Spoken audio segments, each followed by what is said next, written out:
Jewish All calendar. women. An old holiday that was lost and now is resurrected, so to speak. So if you have a sweetheart or memories of a sweetheart or longings for a sweetheart, today's your day. We are in for a real treat with my friend Sarah Wolkenfeld, who is in the same Hartman Fellowship that I'm enjoying. Many of you know that I'm in a 3-year fellowship with the Hartman Institute. Sarah and I would have been together for the month of July in Jerusalem, which would have been delightful, but that was not to be this year. So God willing, we'll be there in January. A little bit of housekeeping before we kick off the evening. It is helpful if you could mute yourselves so that any background noise is diminished, so we can hear Sarah. And then when there's something you would like to say or a question you'd like to ask, you can raise your hand, you can unmute yourself. If I don't think I have the power anymore to unmute you, but Sarah does. We'll find our way. So by way of formal introduction, let me say this. First about Sefaria. Many of you are in my Shabbat morning Torah study, so you know that it's a tool that I use very often.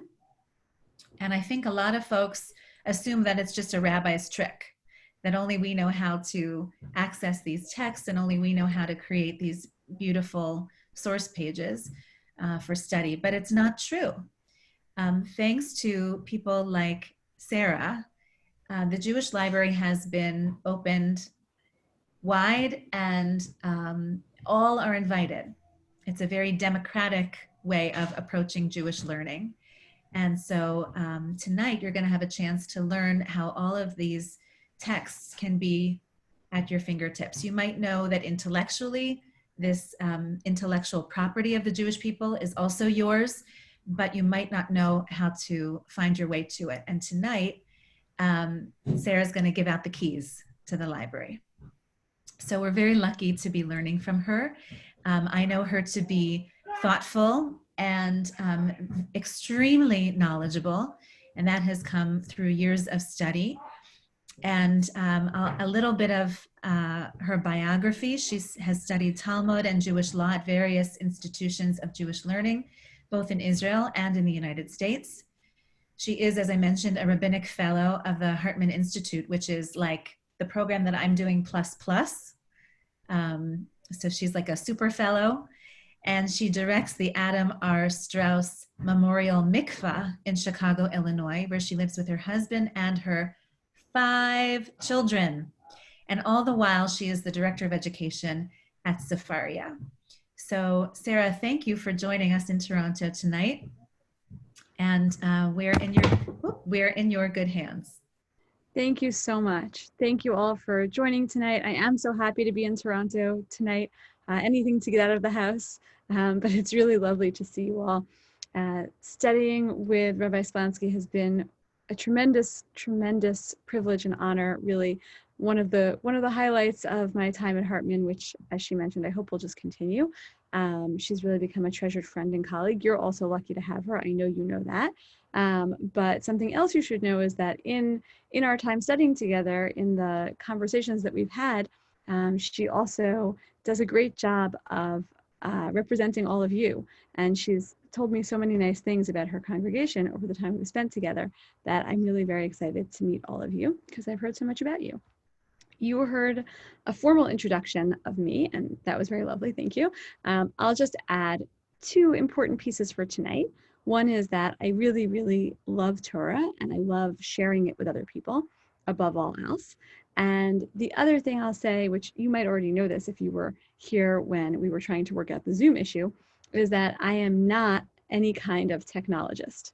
So I have no background as a computer programmer or took no courses in computer science, right? I can barely even figure out how to run a Zoom meeting. When I want to learn how to do something new on the computer, that's what my teenage son is for. I have no special computer abilities whatsoever. All I have, as I mentioned, is a passion for exploring Jewish texts and helping other people do that. And that's really what Sefaria is all about. And that's what we're here to do together tonight. What I'd like to do is show you how to chart a course through Torah, how to chart a path that's yours, that feels authentic and relevant to your life. And I want to show you how to do that using the technological tools that my team and I have created. So first, I'll just tell you a little bit about, it sounds as though you've all met Sefaria in some way through the rabbi's Torah study classes, but I want to introduce you to Sefaria a little bit. And then I'm going to frame some of Sefaria's choices and features by showing you some of the most compelling Torah texts that I know of that speak to the values that we're promoting.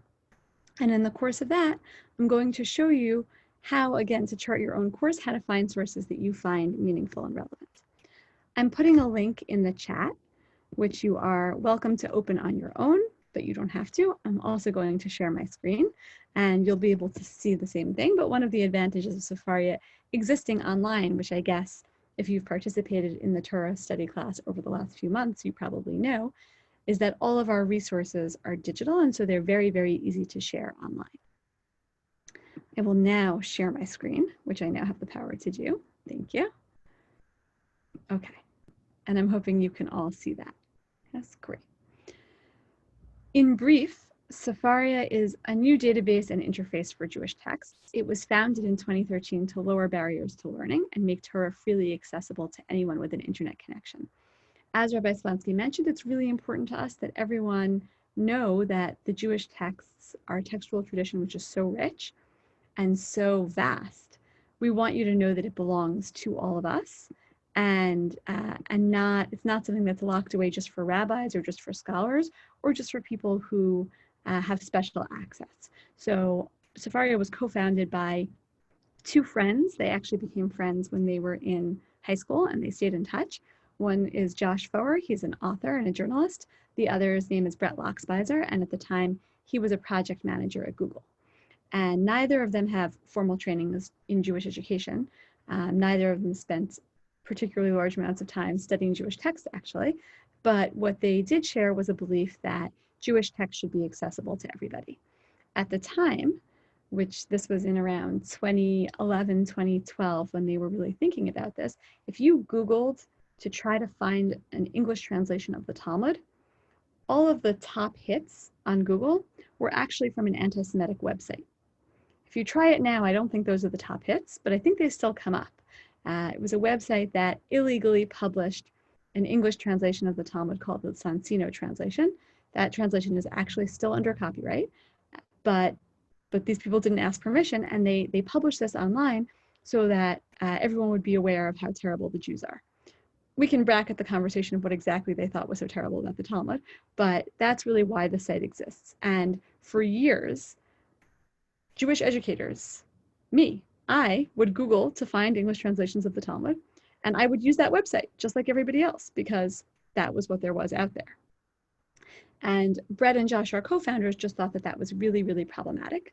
They also thought that it was problematic that even the versions of texts that were online and published by Jewish sources were often behind a paywall, often under copyright. So our mission is to build out a Jewish library of texts and then release those texts into the Creative Commons. So again, they belong to the entire Jewish people, and anyone with an internet connection can access them. It turns out that even if you put Torah online, even if you put all these books online where anyone can, in theory, get to them, there's actually more that needs to be done to build pathways into those texts so that it feels like something that is accessible to everyone. We want Sefaria to be for people who have no Hebrew background, have no Judaic background. We want it to be for anyone who's interested. When I speak about our audience for Sefaria, I speak about learners, and that's because I consider everyone who comes to our website to be a learner, or at least a potential learner. Rabbis and educators are learners who are farther along on their journey. Their students may be in a more beginner's space in their journey, but everyone's on that journey together. And our job is to build the pathways into the texts so that everyone can enjoy that journey. And that's really what my work is about and really what my team's work is about. We have a website We also have an iOS app and an Android app, so an app for your iPad or iPhone or Android phone, so that Torah can be with you wherever you go. That's the functionally what Sefaria is and what Sefaria does, but I want to take you inside those texts that I find so meaningful. And as I go through these texts, I want to note I'm going to stop periodically for questions. We're not too large a group, so I'm really hoping that I can unmute you and hear your voices, because I would love to hear your questions, your feedback, what this makes you think about. I always gain so much from speaking with other people about the work that I do. So I am going to be pausing, but if something occurs to you as I'm speaking and you want to get it out there, please feel free to put those questions in the chat. And then when I pause, I'm not a very good multitasker, so I won't check the chat while I speak, but I will pause periodically and I'll check the chat then. So here's one big idea that Sefaria really embraces, and that is that revelation is exponential. That the words of the Torah, however that appears in your mind, whether you're picturing that kind of like heart-shaped 10 Commandments image, or whether you're picturing something more like this, the Torah scroll, that maybe some of us haven't seen for a while up close and personal in our synagogues, whatever it is that you picture when you picture Torah, that the words that we see in any given text contain so much more meaning and so much more depth than we can see in a moment on a single page, whether that page is paper or parchment. So this is expressed beautifully, I think, in a piece from the Talmud. I'm not going to read this whole piece, but this is the Talmud as it appears on Sefaria, or it's a snippet of it at least. We have it in both Hebrew and in English. And here's a statement that Rabbi Yochanan makes. He interprets a verse in the book of Psalms that goes as follows. The Lord gives the word. The women that proclaim the tidings are a great host. In that verse, the poetic conceit there, or the poetic strategy that's used, is that the Lord giving the word is in some ways parallel to the women proclaiming the tidings, that the tidings are sort of synonymous in some way with the word of God. And somehow there's a great host involved, many, many voices, even though it's a finite number of women speaking, presumably. So Rabbi Yochanan says this means that every utterance that emerged from the mouth of the Almighty divided into 70 languages, which is a great host. That would be a very, very large number. And the follow-up to that is another verse. My word is like fire, declares the Lord, like a hammer that shatters the rock. Just as a hammer breaks a stone into several fragments, so too each and every utterance that emerged from the mouth of the Holy One divided into 70 languages. This is something that would be very hard to represent on a page of a book. I think it would be better represented kind of theatrically maybe, or in movie animation, but it's hard to imagine what that means or what that looks like for one word to contain multiple meanings. And yet, I'm confident that if you've participated in Rabbi Splansky's Torah study classes, then you've experienced that in some way, that words have ambiguity, have multiple meanings, that we can make meaning out of them for ourselves, and that's core to the Jewish tradition. And so the very first feature that we built on Sefaria, going into the website for a moment, was our library page, which you can find here. It always lives in these 3 lines over here in the upper left-hand corner that appear on any Sefaria screen. This is our library of Jewish texts, and any text that you open, and I am going to open this week's Torah portion just for argument's sake. So when you open any text, you can, now it scrolls around a little bit, you can click on it, and Sefaria's sidebar will open and show you all of the texts that Sefaria knows about that are connected to this text. It's the closest we could get to representing one word dividing into 70 meanings or languages. And this is even without other languages, which, by the way, we also are trying to add. And it may not be exactly 70 each time, but it is certainly a large number. So there are commentaries on a given verse, and then there's connections all throughout the history of Jewish texts. So everything from midrashic works, Jewish legal works, philosophy, Chassidut. We have, as much as possible, our texts are interlinked so that everything that appears in our library can also show up in this sidebar. And this is a choose your own adventure of Jewish texts you can explore. This is the verse. I can click on commentary and I can open any one of these commentaries to see it. I can read it in the sidebar. I can also click to open, in this case, Rashi's commentary. And when I click on the commentary itself, another sidebar opens so that I can see the texts that are connected to that. And so if I know that a text is commented on by one of the great medieval commentaries, and that commentator also mentions a verse from another place in the Bible, or quotes from the Talmud, or is drawing on a midrash, I can find all of that in Sefaria. I'm speaking to you tonight from my laptop. It can hold about 4 screens at once, 4 panels at once. So I'll show you what that looks like. That's 3 and that's 4. And if I keep clicking, I can keep journeying through the texts. Eventually Sefaria will move the panels on the left-hand side off my screen, but I can always get back to them by Xing out of the panels that I've opened. And now I'm back at the text.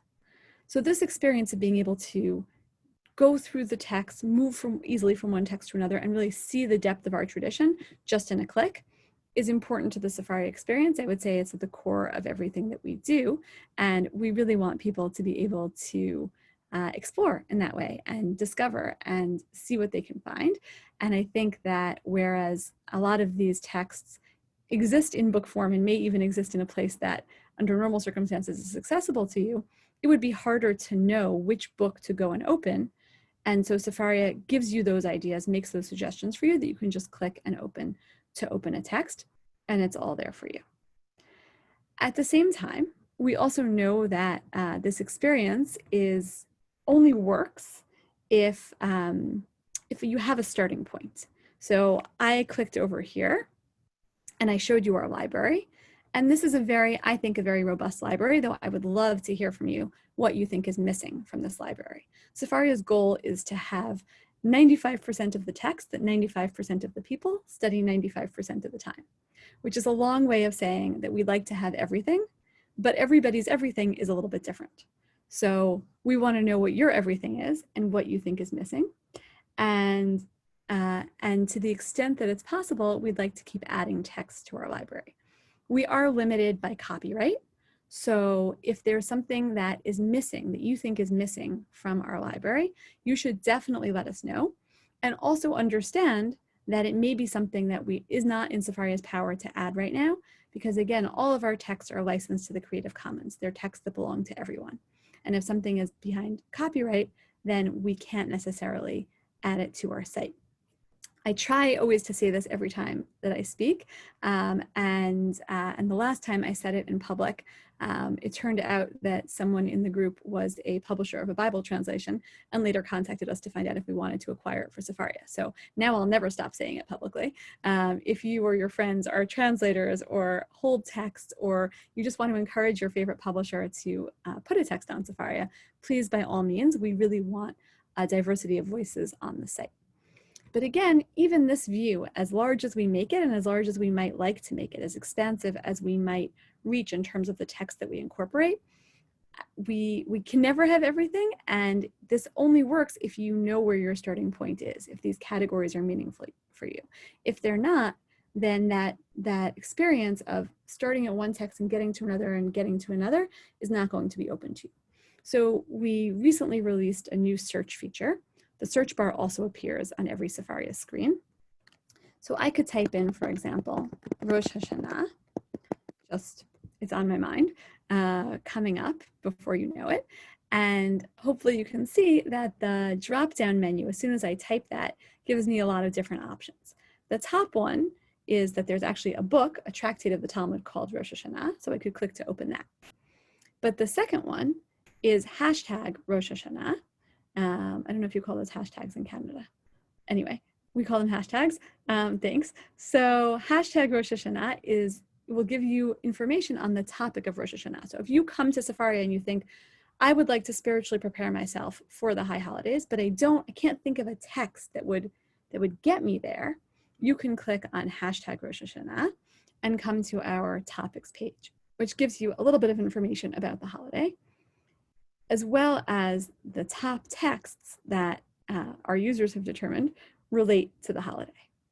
You'll also see that on the side, there's suggestions for more topics pages which are related. So high holidays, Yom Kippur, etc. These are all topics pages in and of themselves that might get you closer to what you're looking for. There might be something inspiring here.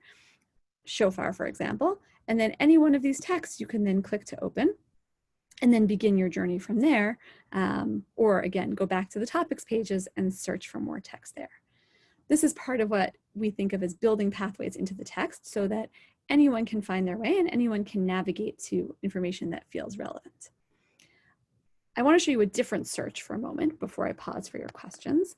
Sefaria is also committed to continuing the conversation of Torah and to really taking in modern voices, taking in everyone's voices as they continue the Torah conversation. And so if I search Sefaria for COVID, for example, Sefaria will give me #COVID, which is definitely, I can say this with authority, not that I've read every book in Sefaria's library, but it's definitely not a word that appears in any of our traditional Jewish texts. But many of our users have begun exploring this topic on Sefaria. So here are the sources that Sefaria correlates with coronavirus.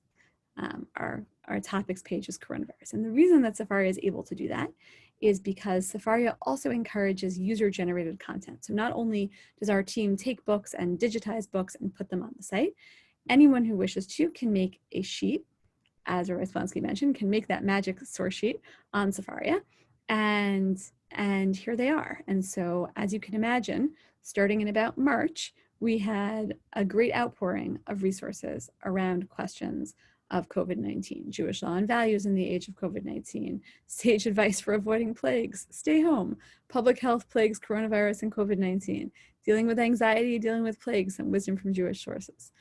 All of these sheets are as much a part of our library as the books that we've imported. And so this sheet is something that you could read, you could explore, and then you could also decide that you want to hold on to this sheet. You could make a copy of it. I'll show that briefly, even though it's a little bit more advanced. And you can also, if you're logged into the site, save the sheet. You can save any text or sheet just by clicking on the star that appears. Again, you just have to be logged in for that to work out. So that's the other way that we've thought of really is drawing people in through user-generated materials and through these search capacities that will allow people to, again, get a sense of the richness of the tradition and really be able to find the sources that speak to them in the moment. And we're constantly building new resources that will allow people to do that.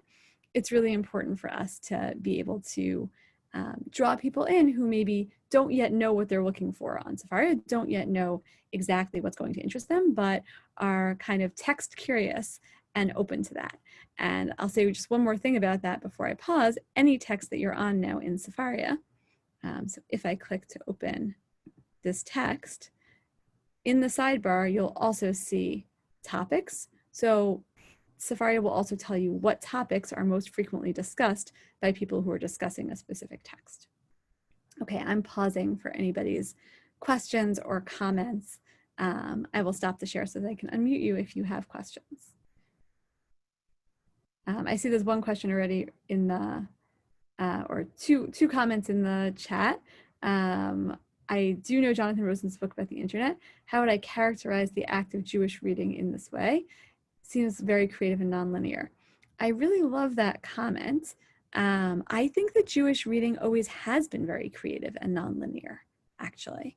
I think that's just something that actually characterizes Jewish reading maybe as distinct from other forms of reading, that we've always known that we have, each generation is building off of the last generation, but from so many different directions, and there's also contemporaries. My mental image when I think about building Sefaria is the image of myself in a Beit Midrash, in a Jewish study hall with lots and lots of books open in front of me. And my experience has always been that if I started the day with one book in front of me, I would end up with 10 or 15 open to different pages and kind of scattered around my table. That's what I think of when I think about Sefaria. So I appreciate that comment a lot. Does Safari have a page with a central map that offers annotated commentary about the categories in the site? We are working on that. TBD, but our new homepage will basically include more of that. And sort of like Wikipedia for Judaism. Yeah, it's a little bit like Wikipedia for Judaism, though we do, the books that we incorporate are generally published works. They're highly vetted, etc. So we don't have just everyone adding. Like I tell people, you can create your own sheet on Safaria and do whatever you want to the Torah, but you can't edit the text of the Torah on Safaria. Any other questions that people want to ask or notes people want to? Oh, I'm just wondering about, they sort of went over it quickly and I missed how you access the concordance aspect of it. So we don't have a concordance. No? Okay, I thought you said you did. You can click on, when you click to open the sidebar, so click on any text to open the sidebar, that gives you all the different sources. We don't have a concordance because you can search, and as our search gets stronger, you'll be able to search even by the root of the word. So it's sort of okay, cool. Yeah, I just misunderstood what you said. Yeah, no problem. Leslie, I think also had a question. I have a question. Thank you so much for making yourself available, and thank you, Rabbi Splansky, for organizing it. I've had the great good fortune to be a guest for Rabbi Splansky's Shabbat Torah study, and when she goes into Safaria, I've often seen her making notes and annotations, and my question was, is that sheet then embedded in the site? Could I go on Safaria and search contemporary rabbis and find their sheets in there? I don't want to put Rabbi Slansky on the spot, so I don't know in this specific situation, but essentially, yes. I mean, we don't catalog formally these submissions of people who create sheets, but you can search for people on Safaria and see if they've created sheets. So for example, if you search for my name on Safaria, you'll find all of my public sheets. So in that sense, yes, we also really want to not just have those voices findable in the same way that anything in the library is findable and searchable. We also put those, we keep those sheets in conversation with the text that they quote. So I'm sharing my screen again. So for example, also in that sidebar experience, when you click to open any text in Safaria, I guess I should pay attention to what I'm reading. Okay, Moses is taking a long time coming down the mountain. Sounds like a dramatic moment. So when you click there and you see all of the sources in the sidebar, and there are a lot, you could spend a long time down the Safaria rabbit hole. You can also see that there are 127 public sheets. And so these are sheets that I think you said contemporary rabbis, right? That's a good term, but it's not only contemporary rabbis, but I'll talk about that in a moment. These are sheets that people have made and have made public on Safaria. You can also make private sheets on Safaria.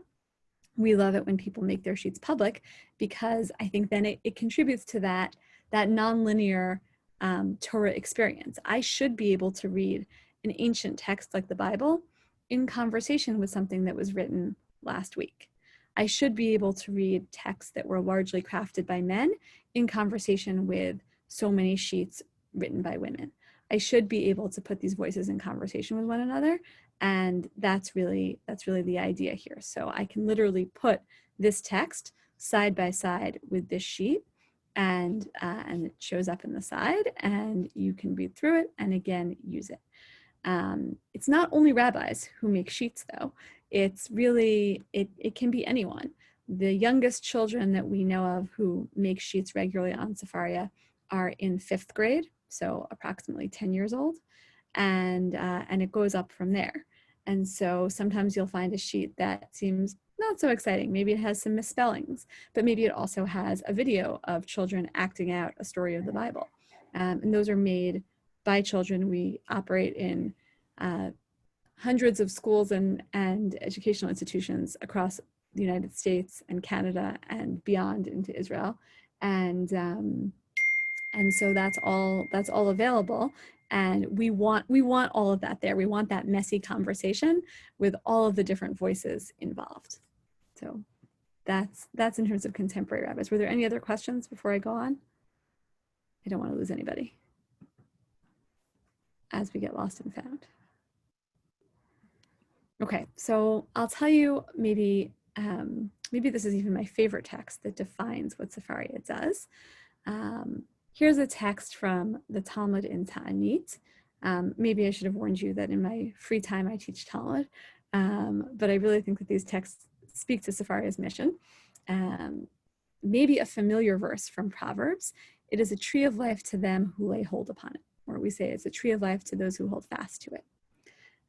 The Torah is compared to a tree of life, and the Talmud asks why.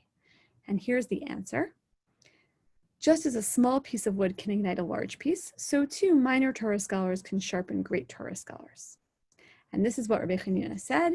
I have learned much from my teachers and even more from my friends, but from my students, I've learned more than from all of them.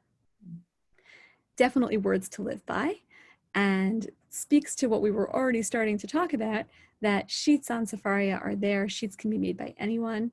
They remain linked to the text that they quote. We've also started aggregating more modern content by linking to other websites. So again, every time I do something on Sefaria, pretty much I'm just clicking on that text to open the sidebar. And as I scroll down in the sidebar, after all the text and after sheets, another possibility is web pages. And when you click there, you'll see all different websites, Torah websites. Maybe some of them are familiar. My Jewish Learning is a very popular one. Rabbi Sachs's Torah website, all different kinds. Some of these are synagogue websites. These are all websites that contain Torah content. Again, modern Torah content, people who are writing now, today, regularly. And what our website does is it links to citations on those sites. So if one of you were to publish something on Holy Blossom's website, let's say for about Bereshit, about the creation of the world, and you quoted a verse, could actually run code on the website so that Sefaria would be able to pick up that citation. That's like the layman's version of how that works. Anything more technical, you have to ask the engineers. And this is a way of pulling in content that is often copyright, can't necessarily find a home directly on our site. It's a lot, there's a lot out there. And again, we want people to be able to explore and really use these texts as a jumping off point to whatever interests you, to wherever you're trying to take this. So whether you're crafting a dvar for a bar bat mitzvah or some other family occasion, or to deliver in synagogue, or just for your own knowledge, there's a lot that's out there, and we want Sefaria to be kind of the hub where you can find all of that. And I think it does stem from this idea that minor Torah scholars, major Torah scholars, we all get sharper when we kind of rub up against each other. And just as a major, right, one piece of wood can spark, literally, right, spark something in another. So too, when you see someone else's idea, even the 10-year-olds, even the middle schoolers, even the high schoolers who are creating Torah on Sefaria, who knows, you might see something that sparks an idea for you and inspires you to then create something else. And so we really believe in having that conversation ongoing on Sefaria. It's also the case that Sefaria's sheets themselves are web pages. And I don't know if this is something that you've seen in the Torah class. I think, Leslie, you made reference to notes or annotations on Sefaria's pages. But it's important to us that people understand that these aren't just static pages. They're really, you are in fact building your own website when you create a sheet on Sefaria. So for example, the sheet that I created for us tonight, you can see that it has images on it, which I just uploaded directly to my sheet. I'm recording this session, and afterwards I'm very happy to take the recording and I'll post it on YouTube privately, and then I'll embed the recording into this sheet so that anyone who missed it will actually be able to watch the recording without leaving the sheet if they so choose. And anyone who wants to know more about any of these sources can click on the source and the sidebar will open, because these sources live in our library. They're dynamic, they're not static. For me, that's really a very important piece of this idea of minor scholars sparking things for major scholars, because again, we're all on this journey. And if you can't go deeper, if you can't ever get beyond what's on the page, then you're kind of a little bit stuck. You're stuck with whatever someone else gives you. And none of us want to be stuck. And all of us have a unique capacity to explore the texts that in fact do belong to us. And so it's a little bit scary sometimes, but basically the motto of Sefaria is just keep clicking. If you just click on something, who knows what you might find. If it doesn't make sense to you, you can always just close out of it and start your journey anew. So that's also an important piece. It's a little bit tricky to talk about. Sometimes people are nervous at the idea that they might build a web page, since most of us don't know how to build web pages, but that's actually what happens when you create a sheet on Sefaria, that those sheets are dynamic and shareable and multimedia and all those things. And so if you've never tried it, I encourage you to try it. You'll need to be logged in to create a sheet, but it's a fun thing to kind of try. These are all these are Sefaria education sheets, so not even my personal sheets. You can see that I have a lot of different sheets on Sefaria. And these are all here for me now, digitally available, and I can access them from anywhere. And that's also really important to the work that I do. I'm pausing again for your questions. I enjoyed the first round so much. I'm eager to see what else you have to say. Yeah, go ahead. I'm just wondering, do you have a way of linking terms? Well, let's say in the Torah, where a particular word appears somewhere in Genesis, and you say, well, where else does this word appear? Because I remember many years ago, Arna Popkow told us to read the Bible as literature. And very often you can sort of say, well, where did we hear that word before? Where did we get that theme before? And then you can all of a sudden see how the writers want you to see the connection between the words. Yeah, I think that's a very powerful way of reading the text. We don't have a strict concordance feature, but you can search. So I would say, right in that search bar, you can put in the word, and then I wouldn't do the hashtag option. I would just do a straight word search. When I go back to sharing my screen, I'll show that to you. And you could find probably most of the places where that word appears, at least the exact word.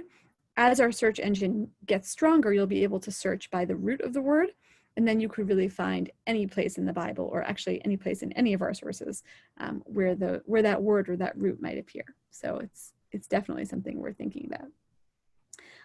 I see that there's a question about Chavruta study. We don't have a Chavruta study program, but it is a great tool to use if you have a Chavruta. And we are also launching an exciting new feature around Chavruta study. If you sign up for our emails, then you'll find out about it next week. Next week. And that'll be fun and exciting. Are you correct that if you wrote a Dvar Torah related to a particular sacred text, you could upload your sheet to Sefaria? Not really, because you can't upload a sheet to Sefaria. Uploading is what you do when you have something that's kind of like static, like a Word file, right? Word document, or like a PDF, right? Those are things that they're fixed, they're set the way they are, and then you can upload them to websites sometimes. On Sefaria, you would create it on our site, so you could certainly take a Dvar Torah that you've made before, recreate it on Sefaria, and then it exists on Sefaria. You could then download it if you also want it to exist elsewhere.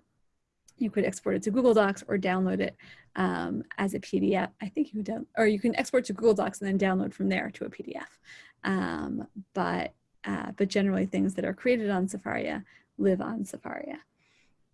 Any other questions? Yeah. Go ahead, Rabbi. I wonder if you could talk a little bit about how Sefaria is a bridge builder between Jewish streams, between regions of Jewish life, especially from here to Israel and back again. Absolutely. I think, well, maybe by way of answering that, I'll say that none of you asked me, maybe because you're extremely polite people, but people sometimes do ask me, how do you censor the sheets that come in to Sefaria? And do you vet them? Do you make sure that there's nothing objectionable? Do you make sure that they're good sheets? And the answer is that by and large, we don't. We have an algorithm that searches for a few problematic things that could come up. But we don't really vet them individually, and we don't censor them, precisely because we want to be in that position of being a bridge builder, of being, it's interesting now, I'm sort of playing with the bridge building analogy in my head, but I think of it more often as just expanding the sea of Torah.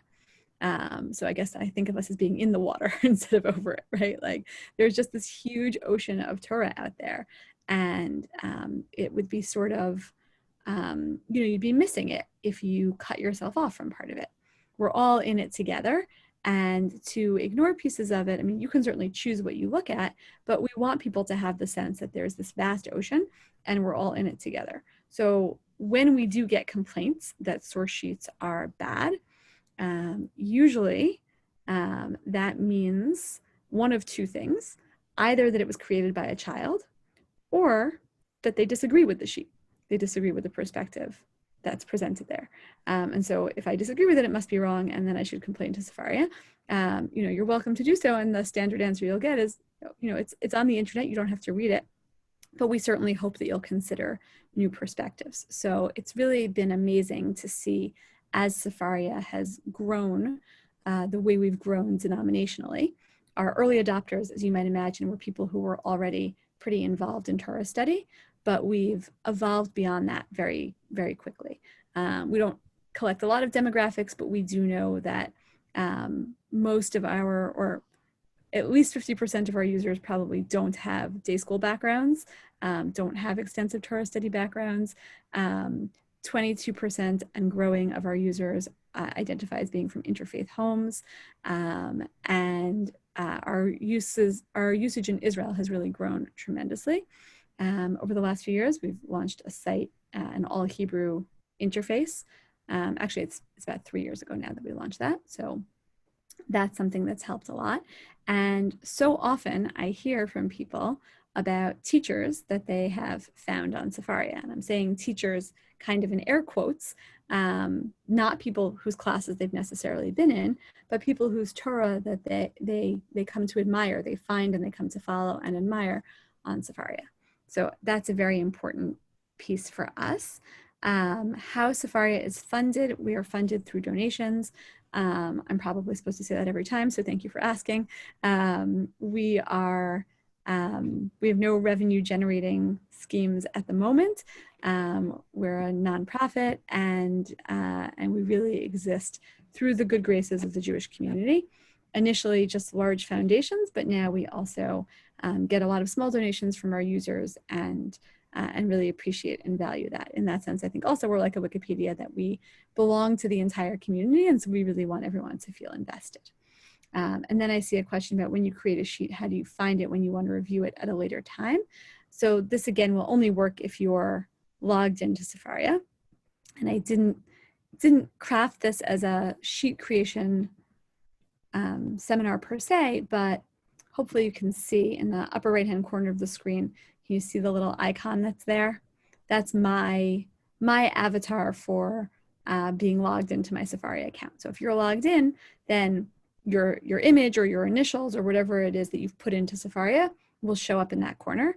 And when you click on it, you get into your account. And so all of the sheets that I've ever made officially for Sefaria are in this account. You can see that there's a search bar there. So I can actually search for sheets, and that's really important. Later on, when I want to find this training again, I can search for Holy Blossom and it'll take me to it. For me, that's important because I have a lot of sheets. And then of course, the other way that you can find that sheet, which is maybe slightly embarrassing, but I regularly admit this in public so that no one else has to, is that as you're reading through a text, if you've ever created a sheet that quotes that text, Sefaria will show it to you in the sidebar. It'll come up first. So when I click on sheets, I will first see, okay, I have not made a source sheet with this text, but the first sheet that I would see is any source sheet that I've made that quotes that text. And for me, that's been tremendously useful because I actually don't always remember that I have taught a particular text. It's sometimes helpful for me to know that I have. So if it turns out, oh, I really have taught this before, or It turns out I speak about the portion of the week every year. It's right there and I can find it in my account. So that's another way that you would potentially be able to see resources that you've already created. I'll take you through one more text that I think frames the work that we do on Sefaria, and then pause again for your questions, thoughts, etc. Sefaria really believes in the power of innovation and also sharing that innovation. There's a very famous story in the Talmud in Chagiga, but I think it's famous kind of for the wrong reasons. I'll tell you about that in a second. It's a story about two rabbis who go to greet their rabbi. So they are themselves rabbis, but they are students of this presumably greater rabbi. And the rabbi, Rabbi Yehoshua, asks them, what new idea was taught in the study hall today? Ma chidush haya b'beit hamidrash hayom.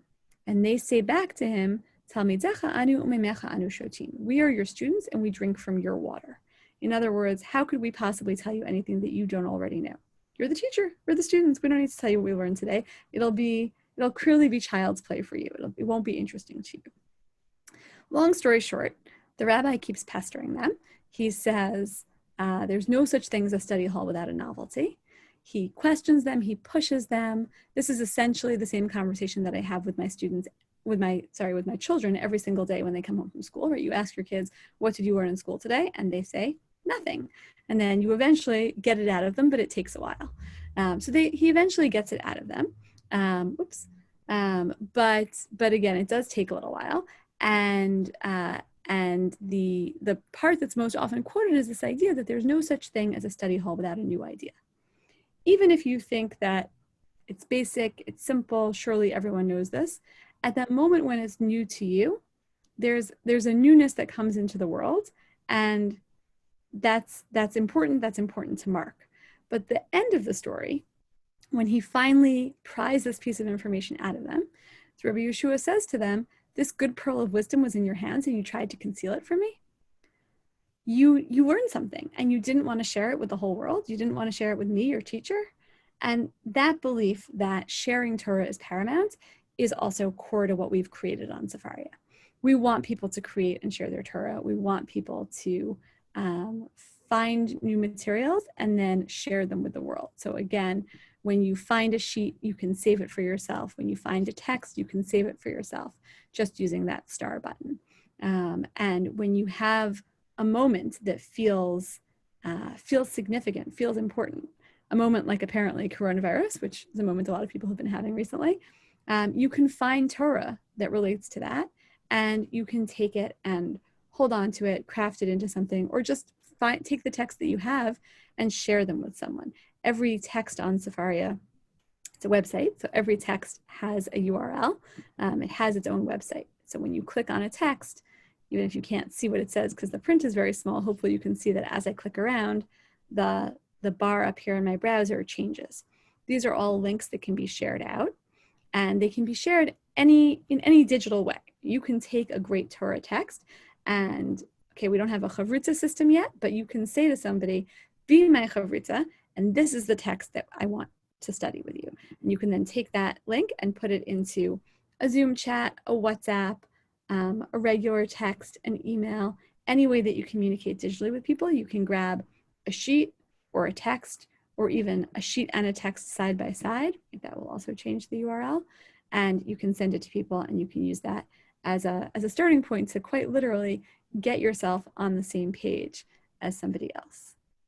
The final thing that I'll say before I pause for your questions again, is that all of this, the library and the sheets are both ways of bringing people into the text, but at Sefaria, we eventually want to do even more and create even more resources for, again, sort of drawing people into the text. So when you go to our library page, again, these 3 lines up here in the corner, you'll see all the texts, you'll see our calendar, which is the different calendars of study that different people use. You'll see our topics, again, this way of drawing people in by showing them that Torah speaks to topics that may interest them. And then you'll see our additional resources, which try to give kind of additional context, additional information, maybe that additional push that you would need to feel that this is a space that that is something that you can navigate. So someone asked before about like a map to kind of navigate everything. This is the space where that kind of thing would go. So for example, information about the different authors on the site. If you have heard about a Torah commentary named Rashi, but you're not sure exactly who Rashi was or why he commented on the Torah, this would be a place to go. Creating a sheet, I mentioned briefly, groups takes you to groups of sheets. And what I want to show you right now is our visualizations, which I think as we build out ways of showing people, here are all the texts on our site, and here's what you can explore. This is sort of the direction that we're going, is to build pictures that represent different aspects of our texts. And that's both because not everybody is a more textual learner. Some people are more visual learners. And also because sometimes when you take the data that was the text and you create pictures, you can then see things that maybe you couldn't see before. The first example, the first one that we ever built is our link explorer. This shows all of the connections between the Talmud and the Bible. And even if you've never studied Talmud, this already paints a picture that I think you wouldn't get, or I guess especially if you haven't studied the Talmud or you don't regularly study it, this paints a picture that you wouldn't get from looking at the books on the shelf, because I can see that there are, I don't know, what do you think that is? Thousands of connections, right? That the core of the Jewish tradition is the books of the Bible, and the Talmud expands on it. And so the Talmud is both directly connected to and kind of expansive or expands on the words of the Bible by linking to it in many, many different places. And since I mentioned Rosh Hashanah earlier, I'll say that one of the pleasures of this visualization has been to think about those connections that we maybe take for granted, but we don't explore. So I'm clicking on the book of Genesis here at the top, and I'm clicking on the tractate Rosh Hashanah at the bottom. And this is an activity that I've done with both adults and also actually with, I did it first with third graders at our local community day school who do not study Talmud, and it's not part of the school's curriculum, and certainly not in third grade. But in second grade, they learn the story of the creation of the world and the story of Noah. And they certainly do learn about Rosh Hashanah, about the holiday. And so at the beginning of the year, I did this lesson for them. I asked them, what do you remember about Rosh Hashanah from last year? And I showed them that this book, which is all about Rosh Hashanah, connects to the story of the creation, which they learned the previous year. And I asked them what they remembered about the story of creation. And then I asked them, what do you think those two stories have in common? The story of Rosh Hashanah that you know, or everything that you know about Rosh Hashanah, and the story of the creation of the world. And we could then click to open the specific verses. I clicked to open the Talmud. Okay, but I clicked with them to open the verse. And we would look at it and say, yeah, you know, you're right. That's when the plants were created. That's important. Rosh Hashanah is the birthday of the world. So it's a window into texts that wouldn't exist, again, from sort of the print page, from books, from the static view that we're used to. And it doesn't mean that I'm not a big fan of books, which I am, but it's another perspective, it's another way into the text. And hopefully Sefaria is going to keep building out these kind of different journeys into the text so that we attract different kinds of learners. I'm happy, again, to hear your questions, feedback, and thoughts, and see what else I can answer for you. Yes. Hi, can you hear me? I can, hi. Sure. Hi. I noticed that one of the links was to other texts. And is there some way through Sefaria to see the impact of biblical texts on non-Jewish literature? You know, we'll say, you know, Cain and Abel and its impact in wherever, you know. It's a great question. No. I almost said not yet, but I didn't want to commit us to anything. So I'll say no. There's not.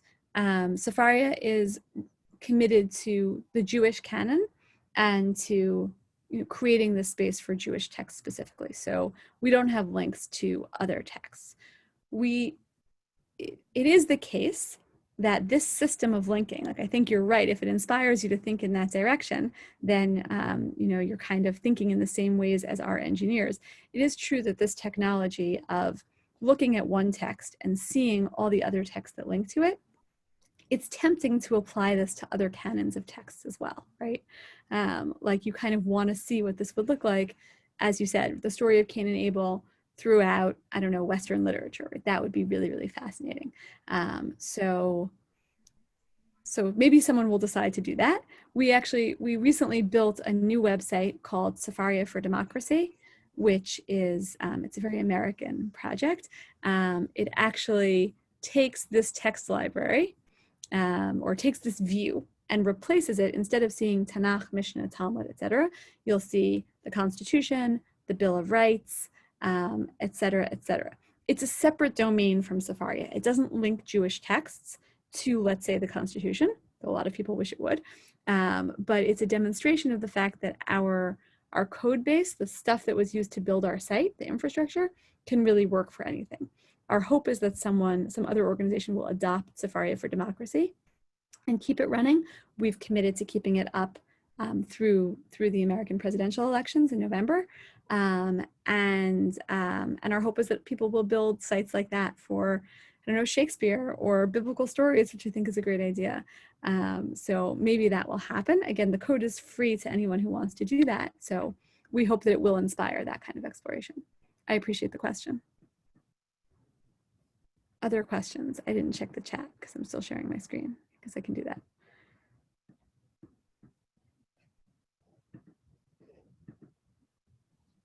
I'll ask another one. I just wonder what surprises have come your way and to your team along the journey of building and creating and expanding your influence. What surprises have come? It's a great question. So I think one surprise, well, I'll show you a few more things by way of answering that. One surprise was around this, this library page, which I think looks kind of simple, at least to me it does. Bible, Mishnah, Talmud, etc. It's actually been a challenge. As I said before, we want to have everything, but everyone's everything is different. And, so I'll get a question like, well, how does the Cain and Abel story relate to all of Western literature? I'm like, oh yeah, that could be Jewish too.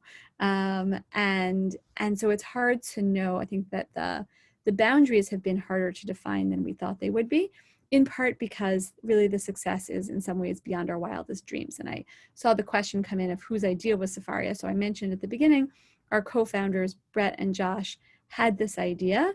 I think they thought that it would take longer to get publishers to cooperate. And we've really been tremendously successful in that way. Not that there isn't still a long way to go, because there is, but I think that once material started coming in, defining where that was all going to go and how to categorize and what was in and what was out was really very tricky. We also did think, I forget who said it before, that Sefaria is a Jewish Wikipedia. We did think it might be more like Wikipedia. I was hired in part because there was an idea, which I think is not wrong, that if every Jewish educator across the world, let's say, were to contribute just the translations of text that they have on their hard drive, because of all the hours of work they put in over the years, we would have everything translated and we'd be done. And it was actually not a big surprise to me, but it was a big surprise to our co-founders that people were not eager to do that. And in fact, when my first job for Sefaria ever was to convince colleagues of mine, friends of mine in the field of Jewish education, to create public sheets on Sefaria, to create those materials that you saw. So right under topics, so that you'd be able to go to something like holidays and click on Yom Kippur, and you'd see many sheets populating that.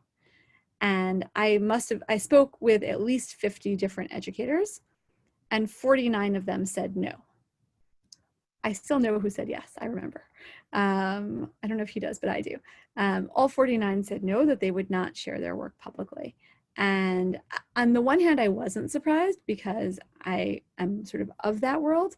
But on the other hand, it did make me realize that that's sort of where we were at as a community in some ways, that people felt the Torah that they created was extremely private and something to really hold close. And I think that was both a sense of ownership and also a fear of judgment, a fear that other people would look at what they had created and say, not so great, or don't like her.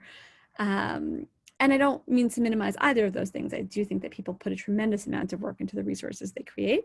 And I do think that sometimes we're a very judgmental people, and that's real. But I also believe, as I said at the beginning, Torah belongs to everyone. And those sources, the building blocks that one uses really should be out there. And I also believe that we elevate the conversation around Torah when we contribute our own voices. I believe that our tradition is richer when we all put in our 2 cents, and is the poorer for not hearing from people who are afraid to share for all sorts of reasons. So I think it was a surprise that people were so reluctant. It's a surprise sometimes now that we have so many people who do share. I created this sheet for you all today. And if you look at the URL up here, you can see this is sheet number 254,851 on Safaria. That's a lot of material, but at any given time, do you want to guess how many of those sheets are public? Anyone want to guess?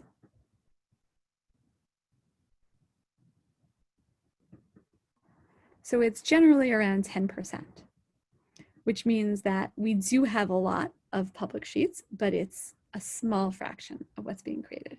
Now, some of those sheets, right, it's for good reasons. Some of those are children's work and the schools don't have permission to make them public.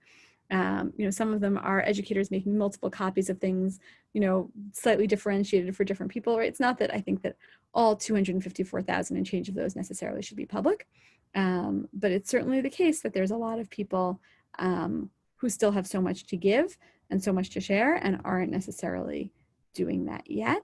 And so we very much hope that we can put the infrastructure in place to encourage people to share their Torah and share their comments. Okay, I'll come clean. I use this all the time. I have my own login with many, I don't know how many, but many sheets. And yes, I just don't feel, although I'm very proud of what we create together at our Torah study, because it's the people in the room that make it magic. I don't feel that what's on the sheet is publishable. Maybe, I don't know, 1 out of 10 I'm really proud of and feel like it could stand on its own. So I hear you, Sarah. I hear you. I mean, like I said, I don't think that, I think it's real that not every sheet needs to be published publicly. I think that that's definitely true. At the same time, like I said, we know that 10% is a pretty small number. We also know, sorry to bring this up, guys, but it's highly gendered. I'm gonna get this right. Our top sheet producers on Safaria have an almost exactly 50-50 gender breakdown. But our top public source sheet producers on Safaria, it's 80-20, which is a really, I think, like strong statement that doesn't need too much unpacking, kind of stands on its own. So we definitely do know that. But again, I think not every sheet should or will be made public for lots of reasons. And I'll say more than that. I'm so intrigued now to see these sheets that include all these voices from your class, because it speaks to the fact that sheets can be a lot of different things. So this sheet that I made for you this evening is really just, it's a collection of sources. It doesn't tell you much necessarily about what I think about these sources, right? It guides you through a little bit of Safaria, but it's not a standalone, I would say. You need to be in the space with me to hear me. That's why I'm going to embed the recording afterwards. It doesn't stand on its own. And maybe that's what you're talking about, or part of it is that You had to be there in that moment, hearing everybody's voices and being in the class. Otherwise, it sort of loses its meaning. I think that that definitely happens with sheets. For Shavuot this year, we created a group on Sefaria. Wait, I'm going to get to it. A group is just a grouping of sheets. Search for it and find it that way. It was called Shavuot on Sefaria, and the idea was that there were people who would normally study Torah on Shavuot in a classroom setting. So in that space with the teacher's voice guiding them and everybody else participating, and people who weren't going to be able to do that or weren't going to be able to do that in the same way because Zoom is different, on Shavuot this year. And so we asked teachers of Torah to create what we call narrative sheets, which are sheets that kind of guide you through a study experience. So here's a Hartman shout out. Alana Steinhain is on the Hartman faculty, and you can see this sheet. It has texts. As I scroll down, you'll see that it has texts, but she really takes you through it step by step and describes what she's thinking. She lays out her questions, lays out her thoughts, lays out her answers. So that's something else that a sheet can be. And you know, maybe those are shared in a different way or in a different format. Then there are sheets that have video embedded, which again can give you sort of more context.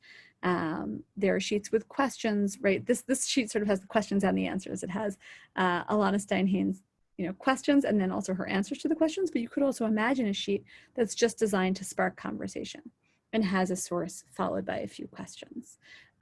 Sometimes, as you know, as an educator, I'll come clean and say, sometimes what I'm really looking for is that sheet that just has the 3 sources on it, right? Like somewhere, somehow I know there's a text that talks about this topic and I just want to find that text. And then those sheets that just have a few texts on them are great, even though I don't know what you said about them, that's fine. I'm going to say what I say about them. So there's all different kinds of materials available. We don't censor, we don't edit that. And we hope people will, you know, use their judgment about what to share, but also know that that really we all have something to contribute, and we hope that everybody will do that. I'm checking the chat again. Any last questions? When you save someone's sheet, yes, it won't appear in your account, but it'll appear in your saved sheets or text, which is available on the library page. So you can save their sheet and go back to it. I think I answered all the other questions. I'll tell you, I know we're running out of time. At the bottom of the sheet that I shared with you this evening, I included some additional resources so that you can continue your journey if you so choose. So I have information about signing up for an account on Sefaria. It's free, it takes a few moments. Information about our apps, signing up to get our newsletter, our FAQs, and I gave you 2 email addresses to reach us if you have any questions. hello@sefaria.org is our general email account, which means that there's someone whose job it actually is to answer emails. So if you want a fast response, that's great. And then I also give you my personal email. It might take me a few days, but I do answer every email. And so if you have questions about Sefaria or feedback, thoughts, texts you want to see, features you want to request, we're always so happy to hear from users, and we'd love to hear what you're thinking. Thank you so much, Sarah. Really, this has been delightful to learn with you, and delightful to learn about learning with you. And I want to thank everyone for joining us tonight. You know, we're coming on 5 months in isolation, which is just still unbelievable to me, just unbelievable. And one of the things that, 3 of the things that sacred texts do for us is they connect us, which we need now more than ever to feel connected. They ground us, which we also need now when, you know, days meld into the next days and we don't know if we're coming or going. We need that grounding. Sacred text does that for us. And we also need uplift and elevation. And sacred texts can do that for us as well. So thank you, Sarah, and your whole team at Sefaria.org for connecting us, grounding us, and elevating us just when we need it most. I hope everyone now feels like you have a few more tools to just dive in and get lost and then found in the Jewish Library online. And as they say, good questions lead to more good questions. So just jump in and get started. Thank you all so much. Thank you, Rabbi. Thank you all. It was great to see you. And I really hope you'll be in touch. I hope you'll be part of the Sefaria family going forward. So thank you. Thank you. Thank you so much. Thanks all. Take care. Good night. Good night. Thank you.